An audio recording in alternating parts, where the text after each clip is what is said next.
नमस्कार दोस्तों, स्वागत है आप सभी का नैन्सी क्लासेस में। आज मैं आप सभी के लिए एनवायरमेंटल स्टडीज़ के टॉप मोस्ट क्वेश्चंस लाई हूँ, जो कि आपके super TET exam, UP TET exam और सी टेट एग्जाम के दृष्टिकोण से बहुत ही ज़्यादा महत्वपूर्ण है। तो आइए देखते हैं आज के महत्वपूर्ण क्वेश्चंस को। जैसे कि आप लोग पहला क्वेश्चन देख सकते हैं कि 16 घास मैदान भारत के किस क्षेत्र में पाए जाते हैं? पूर्वी घाट, पश्चिमी घाट, मैदानी क्षेत्र या उपरोक्त सभी में। आपको बता दें ये 16 घास के मैदान बड़े ही महत्वपूर्ण हैं, क्योंकि ये आपके जो हैं पश्चिमी घाट में पाए जाते हैं। किसमें? पश्चिमी घाट में। पश्चिमी घाट को संस्कृत में सह्याद्री बोला जाता है। क्या बोला जाता है? सह्याद्री। याद रखना है, पश्चिमी घाट को ही दूसरी भाषा में सह्याद्री बोला जाता है। वो दूसरी भाषा कौन सी है? संस्कृत भाषा है। अब आपको ये जानना होगा पश्चिमी घाट किसे कहते हैं। आप लोग भारत का नक्शा देखे होंगे, प्यारे इंडिया का जो नक्शा होता है आपका मैप कुछ इस तरीके से होता है। ठीक है, ये आपका गुजरात है, ये आपके पूर्वी राज्य होते हैं यहाँ पर। ठीक है, जैसे कि आप देख सकते हैं ये वाला जो है आपका, इस वाले तट को पूर्वी घाट कहा जाता है। क्या कहा जाता है? पूर्वी घाट। ये वाला जो हिस्सा है इसको पश्चिमी घाट कहा जाता है। किसको? ये वाले हिस्से को। ठीक है, अब आपको ये जानना होगा कि पश्चिमी घाट हमारा कहाँ से शुरू होता है, कहाँ खत्म होता है। ये बड़ा इंपॉर्टेंट बनता है। आपका जो पश्चिमी घाट है वो गुजरात, महाराष्ट्र, गुजरात ये रहा आपका गुजरात, ये आपका महाराष्ट्र। जैसे गुजरात खत्म होता है महाराष्ट्र लग जाता है। गुजरात महाराष्ट्र की सीमा से शुरू होता है, गोवा, कर्नाटक, तमिलनाडु, केरल राज्यों को आपका कवर करता है। इसका लास्ट बिंदु तमिलनाडु होता है। ठीक है, कहाँ से शुरू होता है? गुजरात महाराष्ट्र सीमा से शुरू होता है। ठीक है, तो आपको ये राज्य याद रखने हैं, कई बार एग्जाम में पूछा जाता है पश्चिमी घाट आपके किन किन राज्यों में विस्तृत हैं। याद रखना है, गुजरात महाराष्ट्र सीमा से शुरू होते हैं, गोवा, कर्नाटक, तमिलनाडु और केरल राज्य तक जाते हैं। ठीक है, ये जो आपके पश्चिमी घाट हैं, ये पश्चिमी घाट आपकी यूनेस्को की सूची में भी शामिल हो चुके हैं। ये भी आपको याद रखना है।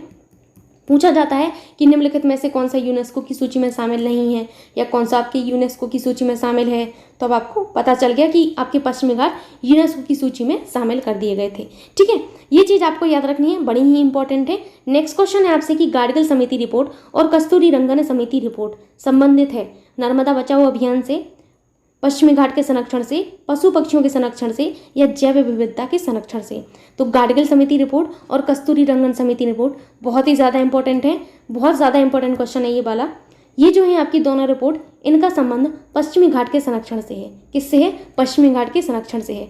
जब कभी भी हम लोग नर्मदा बचाओ अभियान का नाम सुनते हैं, हमें मेधा पाटेकर जी की याद आती है और बाबा आमटे जी की याद आती है, क्योंकि आपके नर्मदा बचाओ अभियान जो कि आपके मध्य भारत में चलाया गया था। कहाँ पर चलाया गया था? मध्य भारत का अभियान है। इसमें आपके जो प्रमुख व्यक्ति रहे वो मेधा जी रहीं, मेघा पाटेकर जी नहीं। ठीक है, मेधा पाटेकर भी बोला जाता है, इनको पाटकर भी बोला जाता है, तो याद रखना है, कंफ्यूज नहीं होना पाटेकर जी। और आपके बाबा आमटे, ये दो व्यक्ति बड़े महत्वपूर्ण रहे इस वाले अभियान में आपकी, तो ये चीज़ आपको याद रखनी है। ठीक है, ये नर्मदा नदी के बचाव से संबंधित था। नेक्स्ट क्वेश्चन है आपसे कि प्रकृति की अपमार्जक किसे कहा जाता है? Very very important question. प्रकृति के अपमार्जक किसे कहा जाता है? जीवाणु, विषाणु, कवक या उपरोक्त सभी। अपमार्जक जो है आपके जीवाणु को कहा जाता है, विषाणु को कहा जाता है, कवक को भी कहा जाता है। तो प्रकृति के अपमार्जक के रूप में ये तीनों जाने जाते हैं, इसीलिए उपरोक्त सभी वाला ऑप्शन एकदम करेक्ट होगा। नेक्स्ट क्वेश्चन है आपसे कि ग्रीन मफलर का संबंध किस प्रदूषण से है? अब आपको बताना है कि ग्रीन मफलर जो है आपका, इसका संबंध किस प्रदूषण से है। Very very important question again. ध्वनि प्रदूषण, वायु प्रदूषण, ध्वनि एवं वायु प्रदूषण दोनों, या फिर मृदा प्रदूषण। अब आप लोगों को मफलर का नाम सुन के किसी की याद आ रही है कि नहीं?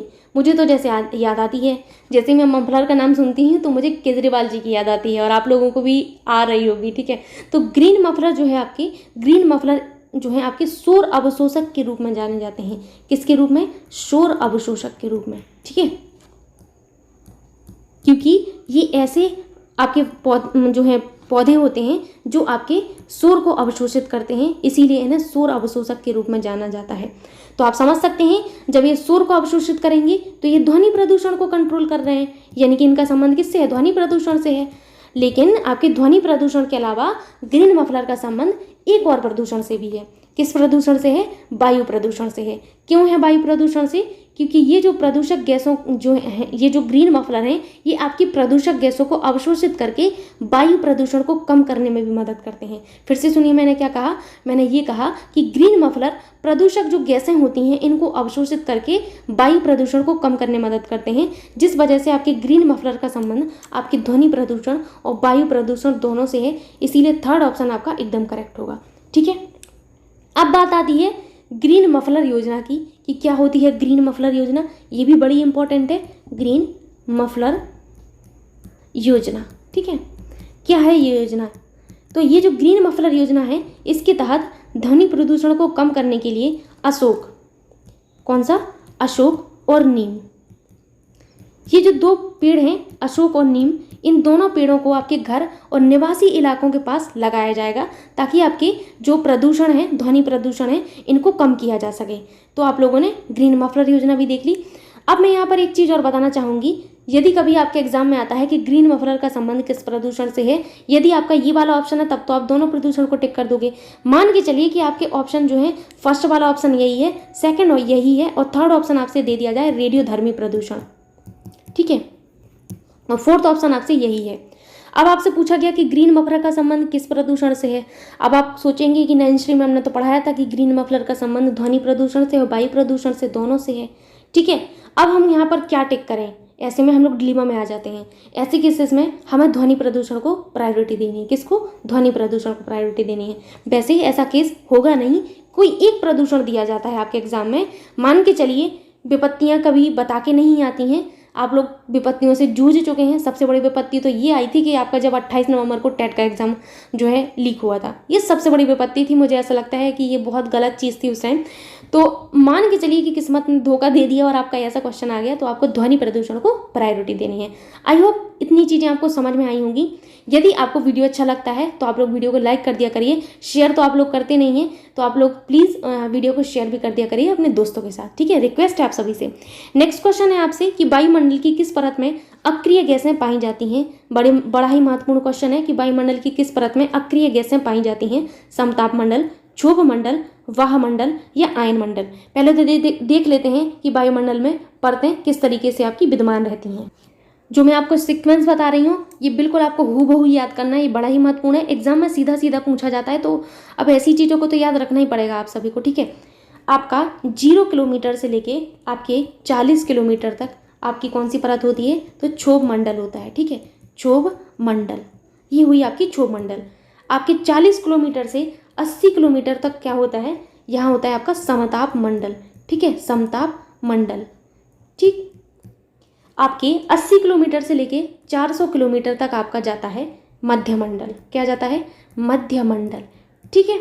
400 किलोमीटर से 800 किलोमीटर तक आपका क्या होता है? आयन मंडल होता है, ठीक है, आयन मंडल। इसके ऊपर आपका इनफाइनाइट तक जाता है वाहमंडल, ठीक। आप लोगों ने देखा ये सभी परतें आपकी किस तरीके से आपके वायुमंडल में विद्यमान होती हैं। वायुमंडल का यह वर्गीकरण तापमान के आधार पर किया गया है। किसके आधार पर? टेम्परेचर के आधार पर किया गया है। ये चीज़ आपको याद रखनी है। ये कैसे आपका वर्गीकरण किया गया? तापमान के आधार पर। कभी एग्जाम में पूछ लिया जाए तो आपको पता रहना चाहिए, ठीक। ये चीज़ आपको हूबहू याद रख लेनी है, ठीक। अब यहाँ पर आपसे पूछा गया था कि वायुमंडल की किस परत में अक्रिय गैसें विद्यमान रहती हैं। तो अक्रिय गैसें आपके वाहमंडल में विद्यमान रहती हैं। जैसे कि आप लोगों ने देखा कि वाहमंडल हमारा 800 किलोमीटर से शुरू होता है और हमारे अनंत तक चला जाता है। वाहमंडल में ही आपकी अक्रिय गैसें विद्यमान रहती हैं, ठीक है। इतनी चीज़ें आपको याद रखें। बात अब पहले तो आप लोगों से क्षमा चाहूँगी, थोड़ी सी टेक्निकल प्रॉब्लम की वजह से दूसरा विंडो मेरे से खुल गया था, उसके लिए क्षमा चाहूँगी। तो मैं यहाँ पर ये बता रही थी कि बात आपकी यहीं ख़त्म नहीं होती है वाहमंडल पर, बात आती है अब समताप मंडल की। जब पढ़ रहे हैं तो अच्छे से पढ़ना है हम लोगों को, ऐसे पढ़ना है कि एक सीट हमारी बिल्कुल पक्की हो जाए। सुपर टेट एग्जाम देने के बाद एक सीट हमारी फिक्स हो जाए, हमें ये उद्देश्य लेके पढ़ना है, ठीक है। अगर आप इस तरीके से पढ़ेंगे पक्का आप लोग सिलेक्शन पाएंगे। बात करते हैं समताप मंडल की। ये जो समताप मंडल है इसे हम लोग ओजोन मंडल भी कहते हैं। वेरी वेरी इंपॉर्टेंट, समताप मंडल को ही आपका ओजोन मंडल कहा जाता है, ठीक है।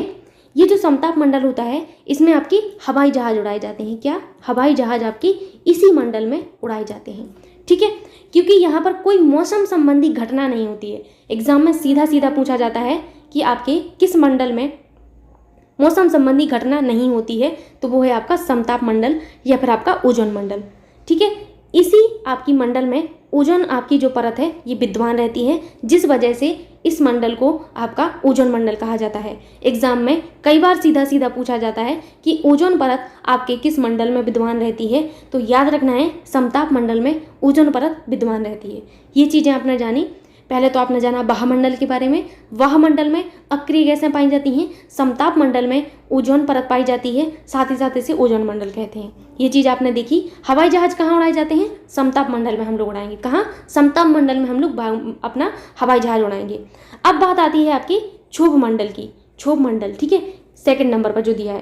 क्षोभ मंडल को आपका परिवर्तन मंडल कहते हैं। क्या कहते हैं? परिवर्तन मंडल कहते हैं। इसे आपका विक्षोभ मंडल भी कहा जाता है। विक्षोभ मंडल भी कहा जाता है। इसे आपका संवहन मंडल भी कहा जाता है। इतने नाम आपको याद रखने हैं, बड़े ही इंपॉर्टेंट हैं, ना जाने कब एग्जाम में पूछ ले जाएं, ठीक है। तो इतनी चीज़ें आपको याद रखनी है। ये जो आपका मंडल है क्षोभ मंडल, इसके बारे में विशेष बात आपको याद रखनी है। क्या विशेष बात याद रखनी है? वो ये है कि आपकी विषुवत रेखा पर आपके क्षोभ मंडल की ऊंचाई सबसे अधिक होती है। वेरी वेरी इंपॉर्टेंट, ठीक है। विषुवत जो आपकी रेखा होती है, विषुवत रेखा पर आपके क्षोभ मंडल की ऊंचाई सबसे अधिक होती है, जबकि ध्रुवों पर ऊंचाई सबसे कम होती है, ठीक है। ये चीज़ आप लोगों को याद रखनी है। क्या होता है ये आपका विषुवत रेखा? जैसे कि आप लोग अपनी पृथ्वी को देखते हैं तो कुछ इस तरीके से होती है। आपकी 0 डिग्री इक्वेटर को, 0 डिग्री जो इक्वेटर है, इसको हम लोग विषुवत रेखा कहते हैं। क्या कहते हैं? विषुवत रेखा कहते हैं। ये आपके पोल होते हैं, ध्रुव होते हैं। तो यही आपसे कहा गया है कि क्षोभ मंडल की ऊंचाई आपकी विषुवत रेखा पर सर्वाधिक, वहीं ध्रुवों पर सबसे कम होती है। बड़ा ही महत्वपूर्ण है, ये चीज़ आपको याद रखनी है, ठीक है। और अंतिम ऑप्शन है आपका आयन मंडल। इसके बारे में भी जान लेते हैं, आयन मंडल के बारे में। तो आपके जो सैटेलाइट हैं, सैटेलाइट आपके आयन मंडल में ही लगाए जाते हैं। बड़ा ही इंपॉर्टेंट है, ये भी आपको याद रखना है कि सैटेलाइट हमारे आयन मंडल में लगाए जाते हैं। चलते हैं नेक्स्ट क्वेश्चन की ओर। क्वेश्चन है आपसे कि वह स्थानीय संरक्षण उपयोगी होता है जब किसी जीव जंतु पर कम खतरा होता है, या फिर जब किसी जीव जंतु पर अधिक खतरा हो, या जब किसी जीव जंतु पर कोई खतरा नहीं हो जीवों को एक स्थान से दूसरे स्थान पर ले जाने के लिए। आपको ये बताना है कि जो आपका वह स्थानीय संरक्षण, जिसे आप XC2 संरक्षण यानी कि कंजर्वेशन कहते हैं, ये कब उपयोगी होता है। बहुत महत्वपूर्ण है आपको यहाँ पर मैंने सभी के सभी महत्वपूर्ण क्वेश्चन शामिल किए हैं, और आगे भी मैं इसी तरीके के बहुत ही महत्वपूर्ण क्वेश्चन शामिल करूंगी और इसी तरीके से आपको समझाऊंगी। बस बने रहिए आप लोग नेक्स्ट क्लासेस पर। तो वह स्थानीय जो संरक्षण होता है, ये आपका बेसिकली तब उपयोगी होता है जब आपके जीव जंतु पर अधिक खतरा हो। मैं आपको समझाती हूँ।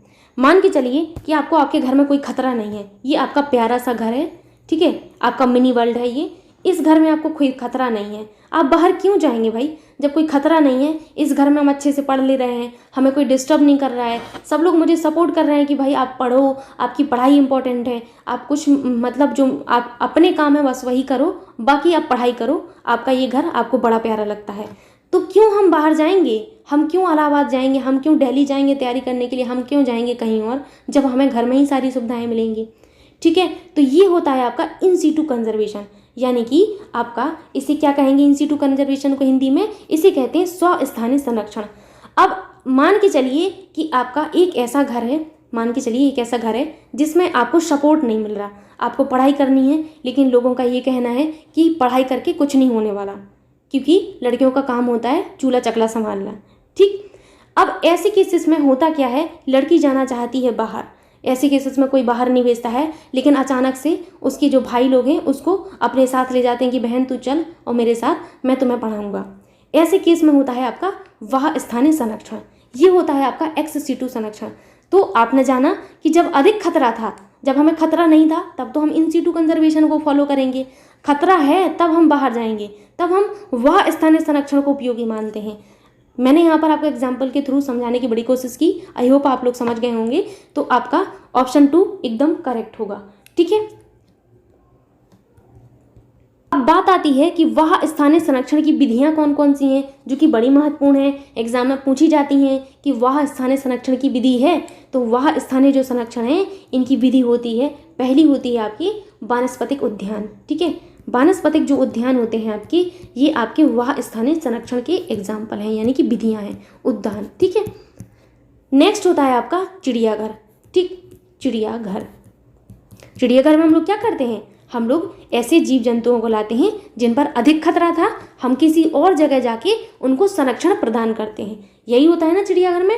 अगला होता है आपका जीन बैंक, जीन बैंक में भी हम लोग यही करते हैं, जिन चीज़ों पर खतरा होता है हम उनको उठाकर कहीं और ले आते हैं, ठीक। अगला होता है आपका, फोर्थ ऑप्शन है आपका ऑप्शन नहीं, फोर्थ उदाहरण जो है आपका विधि जो है वो है आपकी बीज बैंक। ठीक है, ये जो है आपकी वाह स्थानीय संरक्षण की विधियां हैं, बड़ी महत्वपूर्ण है।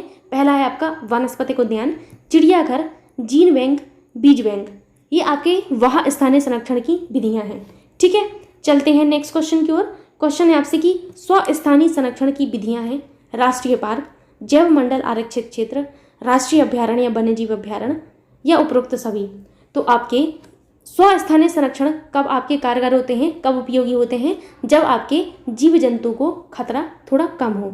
ठीक, जब खतरा कम है तो वहीं के वहीं हम लोग उसको संरक्षण प्रदान कर देते हैं। जैसे राष्ट्रीय पार्क में क्या होता है, आपके नेशनल पार्क में हम किसी विशेष जीव जंतु को संरक्षण प्रदान करते हैं। जैव मंडल आरक्षित क्षेत्र में हम यही करते हैं, जीव जंतु को, विशेष जो जीव जंतु है उसको एक स्थान आरक्षित कर देते हैं। ठीक है, यही आपके राष्ट्रीय अभ्यारण्य में होता है।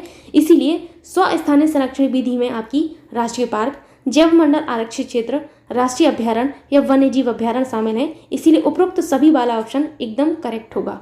ठीक है, नेक्स्ट क्वेश्चन है आपसे कि निम्नलिखित में से किस में मानव प्रवेश वर्जित होता है, वन्यजीव अभ्यारण्य में, राष्ट्रीय पार्क में, जलप्रपात में या इनमें से कोई नहीं। आपको बता दें कि राष्ट्रीय पार्क यानी कि जो नेशनल पार्क्स होते हैं इनमें मानव प्रवेश और जानवरों का प्रवेश, जो बाहरी जानवर होते हैं, मैंने बाहरी जानवरों की बात की है, बाहरी जानवर और मानव का प्रवेश वर्जित होता है।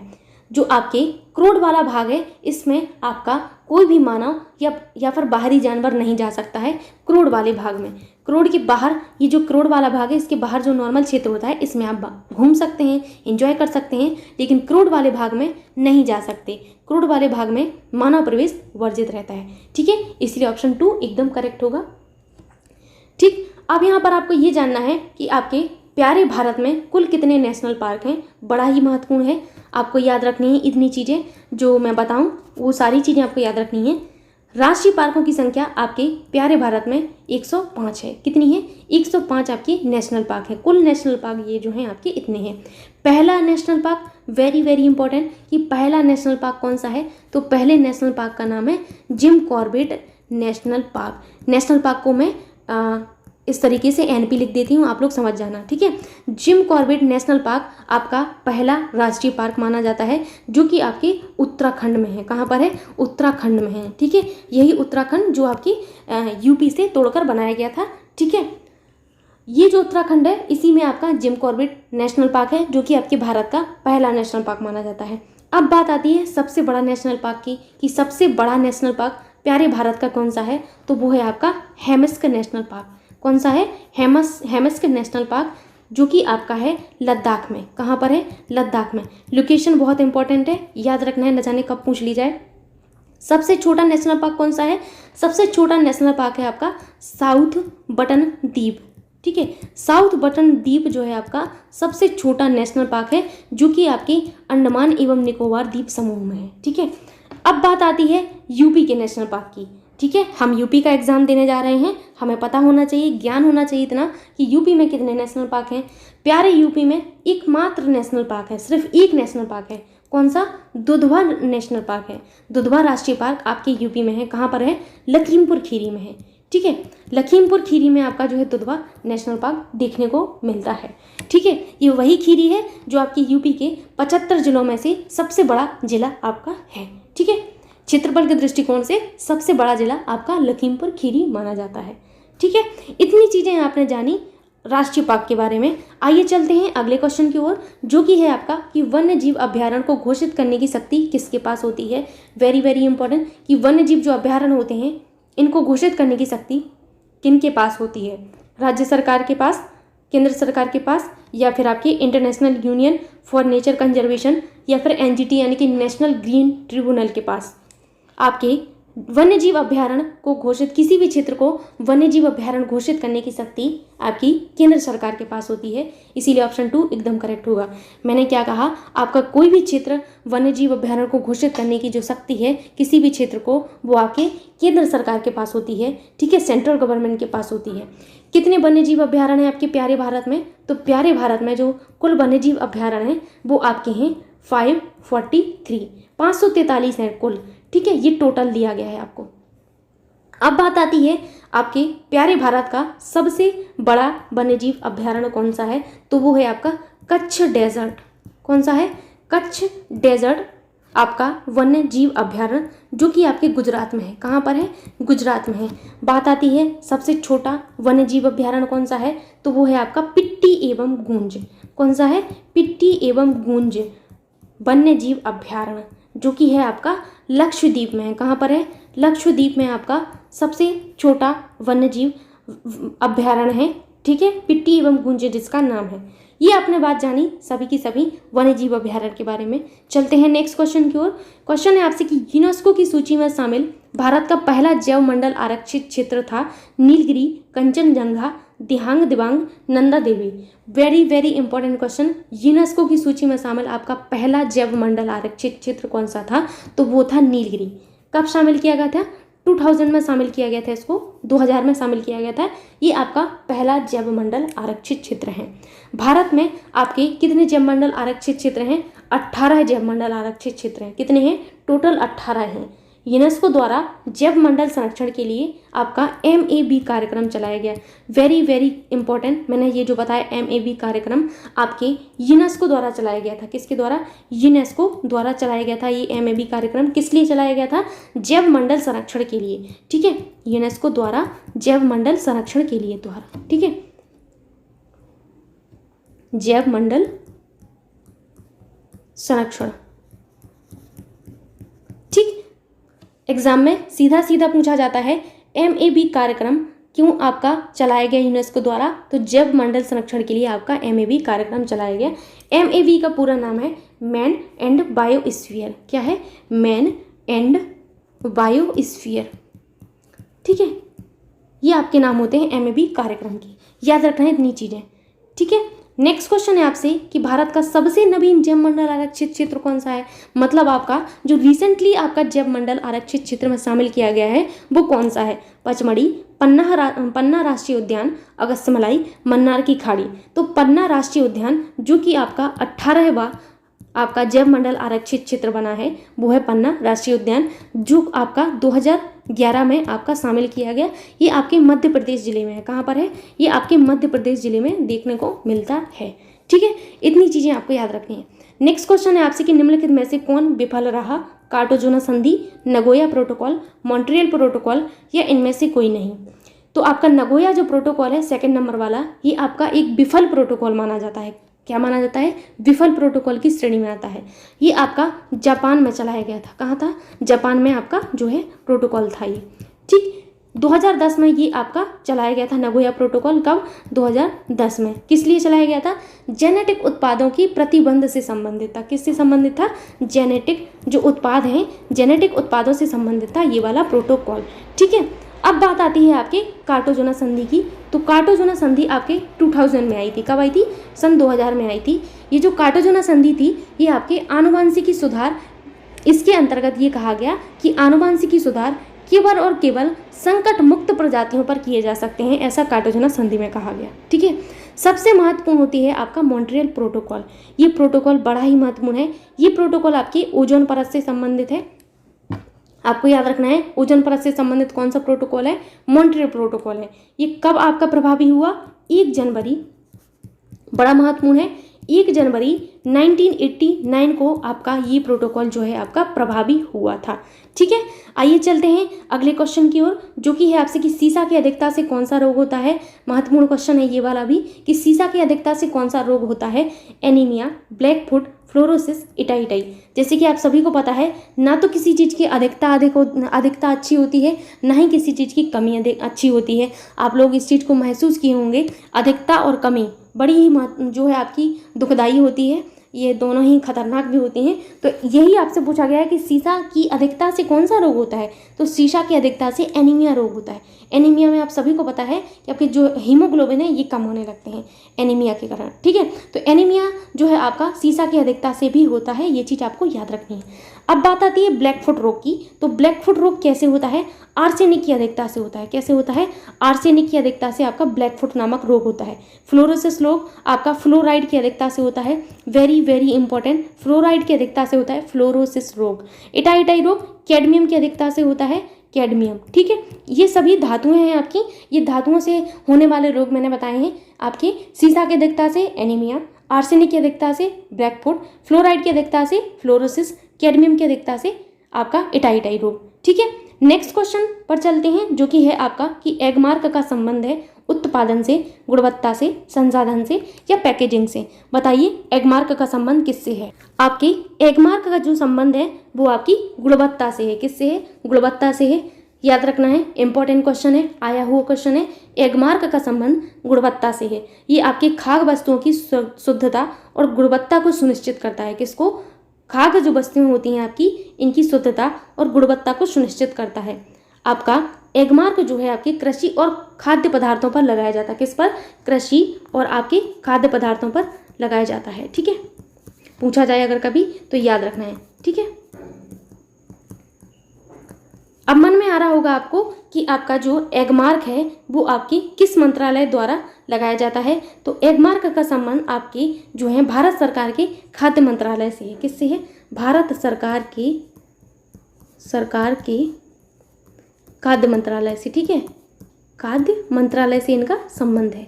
ये चीज़ आपको याद रखनी है, एगमार्क का संबंध आपके भारत सरकार के खाद्य मंत्रालय से है। ठीक है, चलते हैं नेक्स्ट क्वेश्चन की ओर जो कि है आपका कि निम्नलिखित में से कौन संपूर्ण समुदाय के सभी जीवों में संबंध स्थापित करता है? कवक, जीवाणु, खाद्य जाल, पारिस्थितिकी तंत्र। तो आपके संपूर्ण समुदाय के सभी जीवों के मध्य जो संबंध स्थापित करता है वो है आपका खाद्य जाल। इसीलिए थर्ड ऑप्शन एकदम करेक्ट होगा। नेक्स्ट क्वेश्चन है आपसे कि निम्नलिखित में से कौन जैविक घटक है? ये क्वेश्चन आपके यूपी टेट में बहुत बार पूछा जाता है। जैविक घटक, अजैविक घटक बड़ा पूछा जाता है। ठीक है, आपसे पूछा गया है कि निम्नलिखित में से कौन सा जैविक घटक है? पादप, वायु, मृदा, जल। आपके जो घटक हैं वायु, जो आपके पर्यावरण है, उनके दो घटक माने जाते हैं। एक है आपका जैविक घटक, दूसरा होता है आपका अजैविक घटक। ठीक है, तो पहले तो हम लोग जैविक घटक को देख लेते हैं कि जैविक घटक में क्या क्या आते हैं। ठीक, दूसरे होते हैं आपके अजैविक घटक। आज अब यहाँ से आप ये वीडियो देखने के बाद कभी नहीं भूलेंगे कि जैविक घटक में कौन से आते हैं और अजैविक घटक में कौन से आते हैं। जैविक नाम से स्पष्ट है, जिनमें आपकी जान होगी। जान किन में होगी? आप लोग देख सकते हैं, जैसे आपकी कवक हुआ, ठीक है, जीवाणु हुआ, ठीक है, कवक जीवाणु के अलावा आपके मृतोपजीवी हुए। ठीक, मृतोपजीवी के अलावा आपके पादप हुए।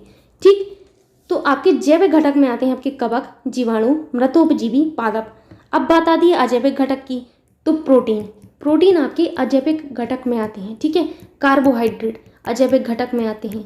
ठीक है, नाइट्रोजन अजैविक घटक में आते हैं। फास्फोरस, ठीक है, अजैविक घटक में आते हैं। फास्फोरस के अलावा फास्फोरस, ठीक, मैं इस तरीके से लिख दे रही, आप लोग समझ जाना।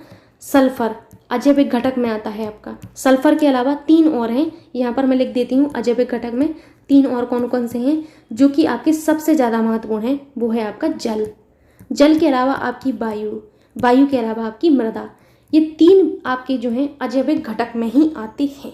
ठीक है, जैसे आपके जैविक घटक में आपके पादप आए थे, पादपों में जान होती है, इसीलिए पादप को जैविक घटक में सम्मिलित किया जाता है। वायु, मृदा, जल, ये तीनों हमारे अजैविक घटक की श्रेणी में आते हैं। किस श्रेणी में आते हैं? अजैविक घटक की श्रेणी में आते हैं। इसीलिए जैविक घटक में सिर्फ पादप आता है। ऑप्शन 1 एकदम करेक्ट होगा। वैसे तो जैविक घटक में आपके कवक, जीवाणु, मृतोपजीवी, पादप आते हैं, लेकिन यहाँ पर ऑप्शन 1 ही आपका मैच हो रहा है। ठीक है, चलते हैं नेक्स्ट क्वेश्चन की ओर जो कि है आपका कि ह्यूमस निर्माण में कौन सहायक है। क्वेश्चन को ध्यान से पढ़िए। आपसे ये पूछा गया कि ह्यूमस निर्माण में कौन सहायक है? उत्पादक, उपभोक्ता, अपघटक या उपरोक्त सभी। तो पहले तो ये जान लेते कि ह्यूमस क्या होता है। ह्यूमस जो है आपके मृदा में उपस्थित कार्बनिक पदार्थ होते हैं। क्या होते हैं? मृदा में उपस्थित कार्बनिक पदार्थ। ठीक है, पदार्थ क्या होते हैं? आपके ह्यूमस कहलाते हैं। ठीक है, आपके जो ह्यूमस हैं ये आपके पादप और जंतु के मृत अवशेष से बनते हैं। किससे?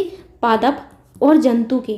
पादप और जंतु जो होते हैं इनके मृत अवशेष जो होते हैं इनसे आपके बनाए जाते हैं। क्या बनाए जाते हैं?